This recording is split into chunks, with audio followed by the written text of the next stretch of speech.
Hey everyone, ये है grade 6 की वाणी हिंदी पाठ्य पुस्तक, जिसमें आज हम करेंगे चैप्टर नंबर 4 ईद का। बाकी के 3 चैप्टर्स ऑलरेडी अपलोडेड हैं चैनल पे, आप देख सकते हैं। आज हम ईद का चैप्टर पढ़ने वाले हैं। रमज़ान के पूरे 30 रोज़ों के बाद आज ईद आई है। कितना मनोहर, कितना सुहावना प्रभात है, मतलब सुबह है, कितनी अच्छी सुबह है। आज का सूरज देखो कितना प्यारा, कितना शीतल है, मतलब सूरज भी अच्छा लग रहा है आज का, क्योंकि 30 रोज़ों के बाद क्या आई है, ईद आई है। मानो संसार को ईद की बधाइयाँ दे रहा हो। कौन दे रहा हो? सुबह का सुहावना मौसम, जो सुबह का सूरज है वो। गांव में कितनी हलचल है, ईदगाह जाने की तैयारियां हो रही हैं। किसी के कुर्ते में बटन नहीं है, कोई पड़ोस के घर से सुई धागा लेने दौड़े जा रहा है। किसी के जूते कड़े हो गए हैं, उनमें तेल डालने के लिए वह तेली के घर भागे जा रहा है। तो यहाँ पर बताया जा रहा है कि लोग कितने खुश हैं कि किसी के कुर्ते में बटन नहीं है, तो वो सुई धागा लेने के लिए पड़ोस के घर में जा रहा है। और जिसके जूते टाइट हो जाते हैं, जैसे लेदर के शूज़ हैं वो टाइट हो जाते हैं, तो उसमें तेल डाल के उसको नरम करने की कोशिश की जा रही है। तो तेली के घर भागे जा रहे हैं। जो तेल बेचने वाला होता है वो तेली कहलाता है। बच्चे सबसे ज़्यादा प्रसन्न हैं, मतलब खुश हैं। किसी ने एक रोज़ा रखा है, वह भी दोपहर तक। किसी ने वह भी नहीं, लेकिन ईदगाह जाने की खुशी उनके हिस्से की चीज़ है, क्योंकि ईदगाह में वो नमाज़ पढ़ते हैं और उसके बाद वहाँ पर बहुत मेला लगा होता है, तो वहाँ पे वो झूलते भी हैं, बहुत सारे खिलौने भी लेते हैं, और वहाँ उसके बाद उनको ईदी भी मिलती है। रोज़े बड़े बूढ़ों के लिए होंगे, इनके लिए तो ईद है। ये तो बात सच है कि बच्चों के लिए ईद होती है, बड़े बूढ़ों के लिए रोज़े होते हैं। रोज़ ईद का नाम रटते थे, आज वह ही आ गई। बच्चों की अपनी जेबों में तो कुबेर का धन भरा हुआ है, मतलब कुबेर का खजाना कहता है ना, कुबेर का खजाना भरा हुआ है। बार बार जेब से अपना खजाना निकाल कर गिनते हैं और खुश होकर फिर रख लेते हैं। तो बेसिकली वो क्या है, ईदी है जो उनको मिली है ईद के दिन। महमूद गिनता है 1 2 10 12, उसके पास 12 पैसे हैं। मोहसिन के पास 15 पैसे हैं। इन्हीं अनगिनत पैसों से अनगिनत चीज़ें लाएंगे, खिलौने, मिठाइयाँ, बिगुल, गेंद और न जाने क्या क्या। तो ये क्या कर रहे हैं, बच्चे आपस में मीटिंग कर रहे हैं कि हम ये खरीदेंगे, हम वो करेंगे, हम इन पैसों से ये करेंगे। और सबसे ज़्यादा प्रसन्न है हामिद, गरीब दुबला पतला लड़का, जिसका बाप गत वर्ष हैज़े की भेंट चढ़ गया। फिर एक दिन माँ भी मर गई, मतलब उनको बीमारी हो गई थी। हैज़ा एक बीमारी है जिसमें वो उनके फादर की डेथ हो गई थी, इस गरीब बच्चे हामिद की, और फिर एक दिन मम्मा की भी डेथ हो गई थी। अब हामिद अपनी बूढ़ी दादी अमीना की गोद में सोता है और उतना ही प्रसन्न है, मतलब बहुत ज़्यादा खुश है।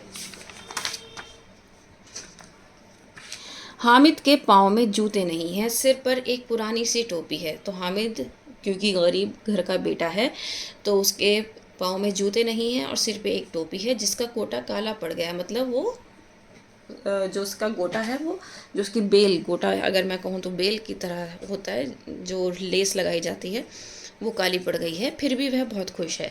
अभागिन अमीना अपनी कोठरी में बैठी रो रही है, मतलब जिसका भाग्य अच्छा ना हो, वो अमीना, मतलब उसकी जो दादी हैं, वो कोठरी में बैठी हुई, अपने घर में बैठी हुई रो रही हैं। आज ईद का दिन है और उसके घर में दाना नहीं है, मतलब खाने को कुछ नहीं है। इस अंधकार और निराशा में वह डूबी जा रही है। किसने बुलाया था उसने गोड़ी ईद को, या किसने कहा था इस ईद को आने के लिए? अमीना का दिल कचोट रहा है, मतलब वो परेशान है कि किस तरीके से अपने हामिद के लिए वो क्या करेगी, क्योंकि उसके घर में एक दाना नहीं है खाने का। गांव के बच्चे अपने अपने बाप के साथ जा रहे हैं। हामिद का बाप अमीना के सिवाय और कौन है, क्योंकि उसके फादर की और मदर दोनों की ही डेथ हो चुकी है। उसे कैसे अकेले मेले में जाने दे? उस भीड़ भाड़ में बच्चा कहीं खो गया तो क्या होगा? नहीं, अमीना उसे यूँ जाने न देगी। नन्ही सी जान 3 कोस चलेगा कैसे, मतलब 3 किलोमीटर कैसे चलेगा? पैरों में छाले पड़ जाएंगे, जूते भी तो नहीं हैं। कुल 2 आने पैसे बच रहे हैं, 3 पैसे हामिद की जेब में, 5 पैसे अमीना के बटुए में। तो मतलब इस तरीके से 3 पैसे तो हैं हामिद के पास और 5 पैसे हैं अमीना के पास। तो क्या हुआ, उसने कहा कि पैसे भी कम हैं और मैं इतनी दूर इसको जाने भी नहीं दूंगी, अगर ये खो गया तो फिर क्या होगा? यही तो बिसात है, और ईद का त्यौहार मतलब यही तो है, जो कुछ है पूंजी। अल्लाह ही बेड़ा पार लगाए। अब वो सब कुछ अल्लाह के भरोसे छोड़कर आगे चलती है। हामिद भीतर जाकर दादी से कहता है, तुम डरना नहीं अम्मा, मैं सबसे पहले आऊँगा। वो अपनी दादी से कहता है कि दादी आप डरना मत, मैं सबसे पहले आऊँगा। गांव से लोगों का मेला चला और बच्चों के साथ हामिद भी जा रहा था। कभी सबके सब दौड़कर आगे निकल जाते, फिर किसी पेड़ के नीचे खड़े होकर साथ वालों का इंतज़ार करते। हामिद के पैरों में तो जैसे पर लग गए हों। वह कभी थक सकता है भला।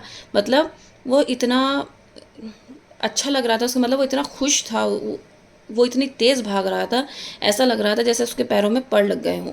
और वो थक भी नहीं रहा था। बड़ी बड़ी इमारतें आने लगीं। यह अदालत है, यह कॉलेज है, यह क्लब घर है। आगे चलें, हलवाइयों की दुकानें शुरू हुईं। आज खूब सजी हुई थी। इतनी मिठाइयाँ कौन खाता है। देखो ना, एक एक दुकान पर मनो होंगी, मतलब बहुत सारी होंगी। सहसा ईदगाह नजर आया, एकदम से ईदगाह नजर आया। इमली के घने वृक्षों की छाया है, नीचे पक्का फर्श है, उस पर जाजिम बिछी हुई है। तो बेसिकली जो ईदगाह है वो एक खुला मैदान होता है, खुली जगह होती है जिसमें पक्का फर्श है और पेड़ों की छाया होती है, जिसकी वजह से वहाँ पे लोग खड़े होकर नमाज पढ़ पाते हैं। उस पर एक चादर बिछी हुई है। रोज़ेदारों की पंक्तियाँ एक के पीछे एक न जाने कहाँ तक चली गई हैं। यहाँ कोई धन और पद नहीं देखता। मतलब वहाँ पर कोई ये नहीं देखता कि आप अमीर हैं तो आप आगे जाएंगे, आप गरीब हैं तो पीछे आएंगे। वहाँ सब बराबर होते हैं, क्योंकि ऊपर वाले का दरबार है ना। कितना सुंदर संचालन है, कितनी सुंदर व्यवस्था। हजारों सिर एक साथ सजदे में झुक जाते हैं, फिर सब के सब एक साथ खड़े हो जाते हैं। मानो भ्रातृत्व का एक सूत्र इन समस्त आत्माओं को एक लड़ी में पिरोए हुए है। मतलब आपस में भाईचारे का जो प्यार है वो इनको एक माला में पिरोए हुए है। नमाज खत्म हो गई, लोग आपस में गले मिल रहे हैं। अब मिठाइयों और खिलौनों की दुकानों पर धावा होता है। मतलब लोग जाते हैं वहाँ, धावा बोलते हैं। यह देखो हिंडोला है। हिंडोला मतलब जो बड़ा वाला झूला होता है। एक पैसा देकर चढ़ जाओ, मतलब एक पैसा दो, एक पैसे में आप क्या करोगे, हिंडोले की सवारी कर सकते हो। कभी आसमान पर जाते हुए मालूम होगे, कभी ज़मीन पर गिरते हुए। यह चरखी है, मतलब जो गोल गोल घूमती है। इस चरखी में लकड़ी के हाथी, घोड़े और ऊंट छड़ों से लटकते हुए एक पैसा देकर बैठ जाओ और 25 चक्करों का मज़ा लो। मतलब कितने चक्कर कराएगा वो, 25 चक्कर कराएगा। महमूद, मोहसिन, नूरे और सम्मी इन घोड़ों और ऊँटों पर बैठते हैं। हामिद दूर खड़ा है, 3 पैसे ही तो उसके पास हैं। अपने कोष का 1/3 ज़रा सा चक्कर खाने के लिए नहीं दे सकता। मतलब वो थोड़ा सा पैसा भी वो एक छोटा सा चक्कर खाने के लिए नहीं दे सकता अपने पास का जो पैसा है। सब चरखी से उतरते हैं, अब खिलौने लेंगे। इधर दुकानों की कतारें सजी हुई हैं, तरह तरह के खिलौने बिक रहे हैं। महमूद सिपाही लेता है, खाकी वर्दी और लाल पगड़ी वाला, कंधे पर बंदूक रखे हुए। तो महमूद क्या लेता है, एक सिपाही लेता है। फिर उसके बाद मोहसिन भिश्ती पसंद करता है। कमर झुकी हुई, उमर मशक रखे हुए है, ऊपर मशक रखे हुए, मतलब मशक वो होती है जो लेदर के बैग में। अगर आपके दादा और दादी अगर हैं, आप उनसे पूछिएगा अपने ग्रैंड पेरेंट्स से कि पहले पानी कैसा आता था। जैसे अगर आप दिल्ली में रह रहे हो तो यहाँ पे क्या होता है, यहाँ पे आपको पानी वाले की आवाज़ लगाने की आवाज़ आएगी, पानी ले लो पानी ले लो। यहाँ पर केन्स आती हैं पानी की, है ना, पीने के लिए। पहले क्या होती थी, कुएं से मशक भर के लाते थे और पानी वाले होते थे वो भी, और हमारा आके घर पे घड़ा भरते थे। तो पहले मशक हो कहलाई जाती थी वो, तो वो मशक वाले होते थे। अब यहाँ पे पानी वाले कहलाते हैं। ठीक है। भिश्ती एक हाथ से मशक का मुंह पकड़े हुए है, कितना प्रसन्न है, शायद कोई गीत गा रहा है। मतलब बहुत खुश है, कोई गीत गा रहा है। बस मशक से पानी से उड़ेलने ही चाहता है। नूरे को वकील से प्रेम है। नूरे ने क्या लिया, वकील लिया। भिश्ती किसने ली थी, मोहसिन ने। और महमूद ने क्या लिया था, सिपाही लिया था। तो अब वकील का उन्होंने क्या दिया, वकील का डिस्क्रिप्शन दे रखा है, काला चोगा, नीचे सफ़ेद अचकन, अचकन की सामने की जेब में घड़ी, सुनहरी जंजीर और एक हाथ में कानून का पोथा लिए हुए, है ना। मालूम होता है अभी किसी अदालत से बहस किए चले आ रहे हैं। मतलब वो एक डिस्क्रिप्शन, ये सारे डिस्क्रिप्शन हैं उन पर्टिकुलर खिलौनों का जो कि उसके दोस्तों ने लिए हैं। ये सब खिलौने 2-2 पैसे के हैं। हामिद के पास कुल 3 पैसे हैं, इतने महंगे खिलौने कैसे ले। अब वो ये सोचने लगा कि भैया अगर मैं इतने महंगे खिलौने ले लूँगा तो मैं तो और कुछ कर ही नहीं सकता। खिलौना कहीं हाथ से छूट पड़े तो चूर चूर हो जाए, ज़रा पानी पड़े तो सारा जंग धुल जाए, सॉरी सारा रंग धुल जाए। ऐसे खिलौने किस काम के, उन्हें लेकर वह क्या करेगा। खिलौनों के बाद मिठाइयाँ आती हैं, किसी ने रेवड़ियाँ ली हैं, किसी ने गुलाब जामुन, किसी ने सोहन हलवा। सब मज़े से खा रहे हैं। अब आगे हामिद के पास 3 पैसे हैं, वह क्यों नहीं खा कुछ लेकर खाता। अब हामिद क्या कर रहा है, हामिद ने ना ही झूला झूला और ना ही कोई खिलौना लिया। और अब जब बात आई कि वो कुछ मिठाई खा ले तो वो भी नहीं खा रहा और ललचाई आंखों से सबकी ओर देख रहा है। मिठाइयों के बाद कुछ दुकानें लोहे की बनी चीज़ों की हैं। लड़कों के लिए यहाँ कोई आकर्षक नहीं है, वे सब आगे बढ़ जाते हैं। हामिद लोहे की दुकान पर रुक जाता है। कई चिमटे रखे हुए हैं। उसे ख्याल आया था कि दादी के पास चिमटा नहीं है। तवे से रोटियां उतारती हैं तो हाथ जल जाते हैं। अगर वह चिमटा ले जाकर दादी को दे तो कितनी प्रसन्न होंगी, कितनी खुश होंगी उसके दादी। फिर उसकी उंगलियां कभी नहीं जलेंगी, घर से काम की एक चीज़ हो जाएगी। खिलौनों की और कोई आंख उठाकर नहीं देखता, या वे फिर घर पहुंचते पहुंचते टूट फूट कर बराबर हो जाएंगे। चिमटा है, कितने काम की चीज़ है। रोटियां तवे से उतार लो, चूल्हे में सेक लो। कोई आग मांगने आए तो चटपट चूल्हे से आग निकाल कर उसे दे दो। अम्मा बेचारी को कहाँ फुर्सत है कि बाजार जाए, और इतने पैसे ही कहाँ मिलते हैं, रोज़ हाथ जला लेती हैं। तो ये सब वो सोच रहा है। कौन सोच रहा है, हामिद सोच रहा है कि मैं अगर खिलौने लूँगा वो तो गिर के टूट जाएंगे, कोई मज़ा नहीं है, घर तक जाऊँगा तो ही टूट जाएंगे और कोई उन्हें पलट के देखेगा भी नहीं। लेकिन अगर मैं चिमटा लेके जाऊँगा तो चिमटे से दादी रोज़ाना रोटी जो बनाते वक्त अपने हाथ जलाती हैं वो नहीं जलाएंगी, और किसी को अगर आग चाहिए होगी तो वो चिमटे से पकड़ कर दे देंगी। हामिद के साथ ही आगे बढ़ गए हैं। सब कितने लालची हैं, इतनी मिठाइयाँ ली, मुझे किसी ने एक भी नहीं दी। अब ये कौन सोच रहा है, ये हामिद सोच रहा है। उस पर कहते हैं मेरे साथ चलो, मेरा यह काम करो, मेरा वह काम करो। अब अगर किसी ने कोई काम करने को कहा तो पूछूंगा, खाएं मिठाइयाँ, आप मुंह सड़ेगा, आप ही जुबान चटोरी हो जाएगी, तब घर में चुराएंगे और मार खाएंगे। तो ये कौन सोच रहा है, ये हामिद सोच रहा है। किताबों में झूठी बातें थोड़ी ही लिखी हैं, मेरी ज़ुबान क्या ख़राब होगी। तो ये कौन, सब कुछ ये अपने आप से बात कर रहा है हामिद। तो ये अपने दोस्तों को कह रहा है कि हर काम के लिए तो वो मुझे बुलाते हैं, लेकिन आज मुझे किसी ने ना खाने के लिए पूछा, ना किसी चीज़ के लिए पूछा। अम्मा चिमटा देखकर दौड़कर मेरे हाथ से ले लेंगी और कहेंगी मेरा बच्चा अम्मा के लिए चिमटा लाया है। ये सारे ख्याली पुलाव किसके हैं, हामिद के। हज़ारों दुआएं देंगी, फिर पड़ोस की औरत को दिखाएंगी, सारे गांव में चर्चा होने लगेगी, हामिद चिमटा लाया है, कितना अच्छा लड़का है। इन लोगों के खिलौनों पर कौन इन्हें दुआएं देगा। बड़ों की दुआएं सीधे अल्लाह के दरबार में पहुंचती हैं और तुरंत सुनी जाती हैं।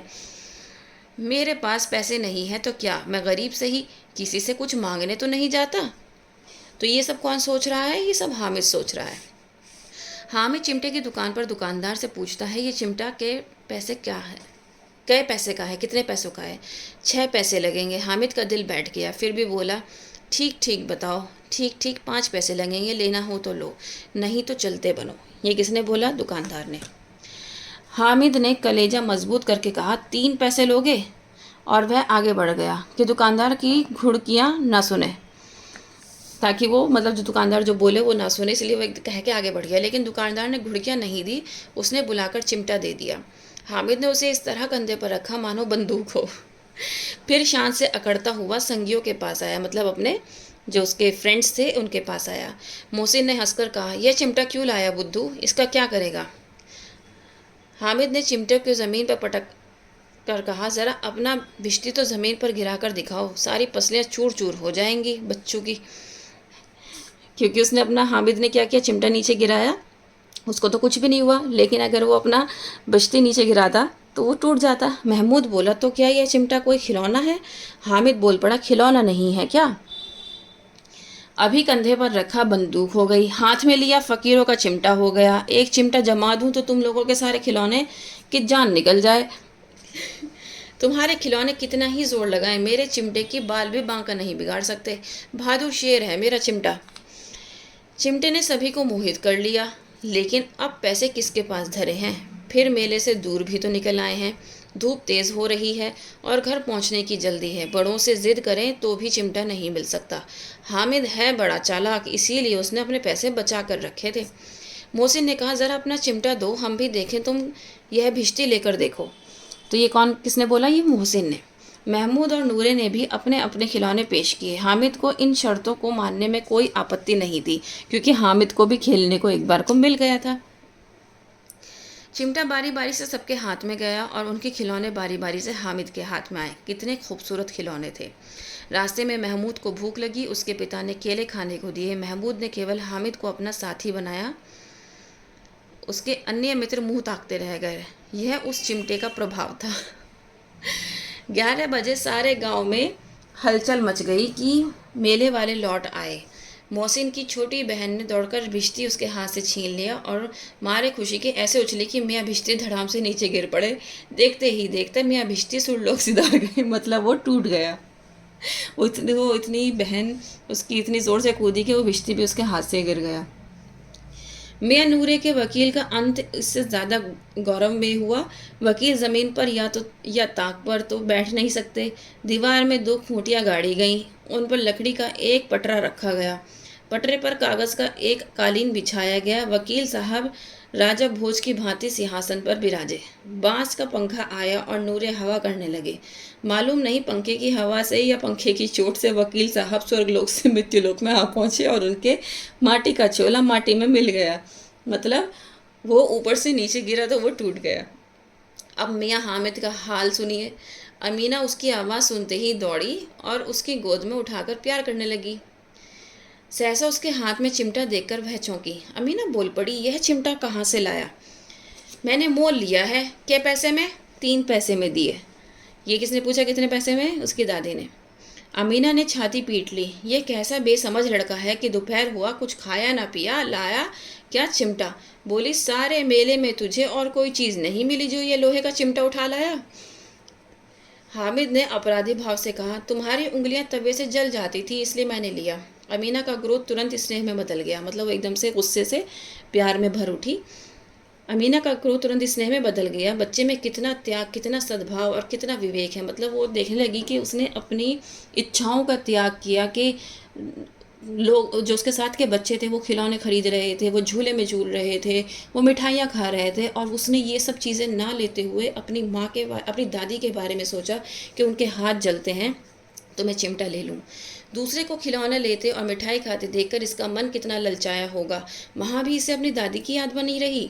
अमीना का मन गदगद हो गया, मतलब दिल भर आया। वह रोने लगी, दामन फैलाकर हामिद को दुआएं देती जाती और उसकी आंखों से आंसू की बड़ी बड़ी बूंदें गिरती जाती रही।